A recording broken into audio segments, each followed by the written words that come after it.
friends, வணக்கம் and welcome to KG Kitchen. இன்னைக்கு நம்மளோட கிச்சன்ல ஒரு ஹெல்தியான குக்கி தான் பார்க்க போறோம். ஸோ வரப்போகிற கிறிஸ்மஸ்க்கு நீங்கள் பண்ணுற குக்கீஸோட இந்த குக்கியையும் கட்டாயம் ட்ரை பண்ணி பாருங்கள். ரொம்பவே சூப்பராக இருக்கும், சுவையாக இருக்கும், ஹெல்தியானதும் கூட. ஸோ நம்ம பண்ணுற குக்கீஸோட இந்த ஹெல்தி குக்கீஸையும் நீங்கள் கட்டாயம் இந்த மாதிரி ட்ரை பண்ணி பாருங்கள். உங்களுக்கும் இது ரொம்பவே பிடிக்கும். வாங்க இதை எப்படி செய்கிறதுன்னு பார்க்கலாம். நம்ம சேனலை நீங்கள் முதல்ல பார்க்குறவங்களா இருக்கீங்கன்னா சப்ஸ்கிரைப் பண்ணிவிட்டு பக்கத்தில் இருக்க பெல் ஐக்கானையும் கிளிக் பண்ணிவிட்டு ஆல் நோட்டிஃபிகேஷன் கொடுத்துக்கோங்க. அப்போ தான் நான் அடுத்தடுத்து போடுற வீடியோஸ் வந்து உங்களுக்கு நோட்டிஃபிகேஷனாக கிடைக்கும். பாருங்கள், ரொம்ப சூப்பராக இருக்குது. வாங்க இதை எப்படி செய்கிறதுன்னு பார்க்கலாம். இதுக்கு ஒரு 1/4 கப் அளவுக்கு வெண்ணெய் வந்து நான் எடுத்திருக்கேன். ஒரு 1/2 கப்லேருந்து 3/4 கப் அளவுக்கு நாட்டு சர்க்கரை வந்து நான் எடுத்திருக்கேன். இந்த குக்கீஸ் வந்து ரொம்பவே ஹெல்த்தியாக இருக்கணும் அப்படின்றதுக்காக நான் இன்றைக்கி வெள்ளை சர்க்கரை சேர்க்கலை. உங்களுக்கு வேணும் அப்படின்னா நீங்கள் நாட்டு சர்க்கரைக்கு பதிலாக வெள்ளை சர்க்கரை கூட சேர்த்துக்கலாம். நம்ம போட்ட வெண்ணெயும் சர்க்கரையும் நல்லா கலக்கிற அளவுக்கு கலந்து எடுத்துக்கோங்க. ரெண்டும் ஓரளவுக்கு நல்லாவே கலந்துடுச்சு. இப்போ நம்ம ராகி மாவு வந்து சேர்த்துக்கலாம். இது நான் வந்து நல்லா சலிச்சு எடுத்து வச்சுருக்கேன். இது ஒரு 3/4 கப் அளவுக்கு இருக்கும். அடுத்தது கோதுமை மாவு வந்து சேர்த்துக்கலாம். கோதுமை மாவு ஒரு 1/4 கப் அளவுக்கு எடுத்துக்கோங்க. அடுத்து நம்ம கொக்கோ பவுடர் வந்து சேர்த்துக்கலாம். இது 1 டேபிள் ஸ்பூன் அளவுக்கு சேர்த்துக்கோங்க.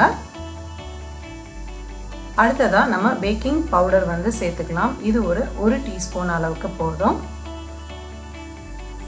அடுத்தது பேக்கிங் சோடா, இது ஒரு 1 டீஸ்பூன் அளவுக்கு சேர்த்துக்கோங்க. இப்போ இது எல்லாம் நல்லா ஒன்றோடு ஒன்று மிக்ஸ் ஆகிற அளவுக்கு நல்லா கலந்து விட்டுடுங்க. நல்லா கலந்து விட்டுட்டு அதுக்கு பிறகு நம்ம பால் சேர்த்துக்கலாம். பால் நல்லா காய்ச்சி ஆற வச்ச பாலாக இருக்கணும்.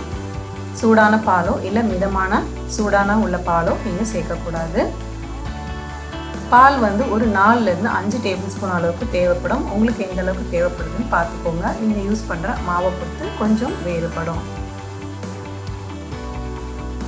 இது நல்லா கலந்து எடுத்துக்கலாம். பாலை கொஞ்சம் கொஞ்சமாக சேர்த்து ஒரு டோ வர அளவுக்கு நல்லா பெசரி எடுத்துக்கோங்க.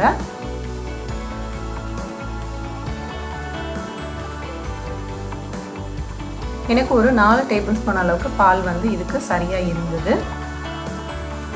பாருங்கள், நம்மளோட டோ வந்து தயாராகிடுச்சு. ரொம்பவும் தண்ணியாக டோ வந்து இருக்கக்கூடாது. இந்த அளவுக்கு பதமாக நீங்கள் பெசரி எடுத்துக்கிட்டிங்கன்னா போதும். கொஞ்சமாக வெனிலா எசன்ஸ் வந்து சேர்த்துருக்கேன். வாசனைக்காக ரொம்பவே அருமையாக இருக்கும் வெனிலா எசன்ஸ் சேர்க்கும்போது. இல்லை உங்ககிட்ட வேறு எந்த ஃப்ளேவர் இருக்குதோ நீங்கள் அதை கூட சேர்த்துக்கலாம். இது ஒரு 1/4 டீஸ்பூன் அளவுக்கு சேர்த்துக்கோங்க. அடுத்தது நம்மளோட டோவை நான் ஒரு 3 பிளேட்டில் தனித்தனியாக பிரித்து எடுத்துக்க போகிறேன். இன்றைக்கி நம்ம 3 விதமான குக்கீஸ் வந்து பண்ண போகிறோம் ஒரே டோவில். ஸோ 3 விதமாக செஞ்சு கொடுக்கும்போது பசங்களும் ரொம்பவே குஷியாகிடுவாங்க. கட்டாயம் நீங்கள் இந்த 3 விதமான குக்கீஸையும் ட்ரை பண்ணி பாருங்கள். முதல் குக்கி வந்து நான் ஒரு மிக்ஸ்டு நட்ஸ் வந்து சேர்த்துருக்கேன். இதில் எல்லா நட்ஸும் சேர்த்துருக்கேன் நான், பூசணி விதை முதற்கொண்டு. இது எல்லாத்தையும் சேர்த்துட்டு நல்லா பெசரி எடுத்துக்கலாம். கொஞ்சோண்டு நான் எடுத்து வச்சுருக்கேன் மேலே கொஞ்சம் அலங்காரத்துக்காக. அடுத்தது பாதாம் பருப்பு வந்து நான் சேர்க்க போகிறேன். பாதாம் வந்து இது போல் கட் பண்ணி எடுத்துக்கோங்க பொடி பொடியாக.